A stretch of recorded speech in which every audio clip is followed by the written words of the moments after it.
Hey guys, a gamer here, and today is going to be a different type of video to say the least.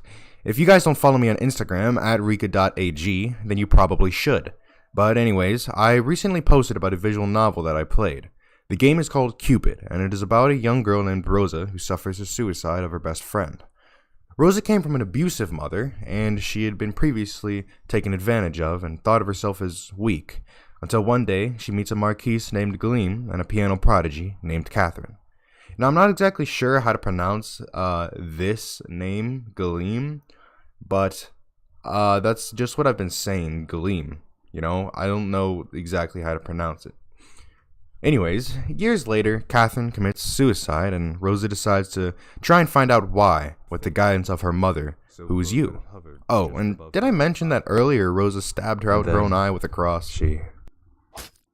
Now, the first thing that I wanted to touch on is the story's actual storyline. It's easy to follow and understand, which really makes life easier, and it jumps back and forth between the past and the present. So before Catherine, went crazy and committed suicide, and afterwards, so the present. Like most visual novels, the story's outcome can be swayed by different decisions you make, and as I mentioned earlier, you play as a mother's conscience in Rosa. Most decisions that you are presented with usually consist of yelling at, scolding, or insulting Rosa, but later in the story, you find out why. As it turns out, it was Gleam who is what is called an incubus. An incubus is a demon that preys on women in order to gain sexual intercourse with them. Although Gleam is different, instead of just hungering for that sexual desire, he hungers for love, and he's been feeding off of others' love for centuries. And as it turns out, Rosa is a succubus, so she's basically a female version of Gleam. Now, the path that I chose ended up leading me to try and save Gleam and stop him from preying on others the way he did, but it didn't work and I ended up having to kill him. I love you, Rosa.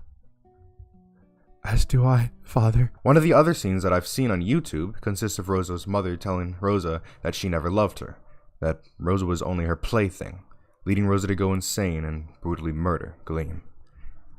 Anyways, moving on to a lighter subject. This game consists of scenes that are absolutely amazing, that they really put you in the story itself.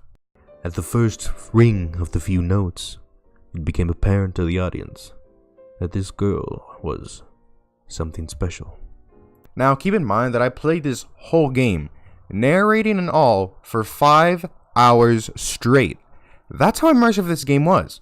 Now, admittedly, my neck was stiff, and I felt like I was going to go blind after all that time sitting in a chair in a dark room, but nonetheless, the game was amazing. Now, obviously, with a visual novel comes sexual tension, and this game did have a mature filter, which I turned off in order to get the full experience. And let me tell you, not being able to ship Catherine and Rosa really did break my heart. Neck. The kisses lingered. Lips melted. Hands explored. And Rosa sucked on Catherine's tongue inside her mouth. Wine. Candle wax. Spit. Anyway, I hope you guys enjoyed this video, and if you did, make sure to let me know in the comment section below and to like the video. If you're new around here, feel free to subscribe. I'll see you guys next time.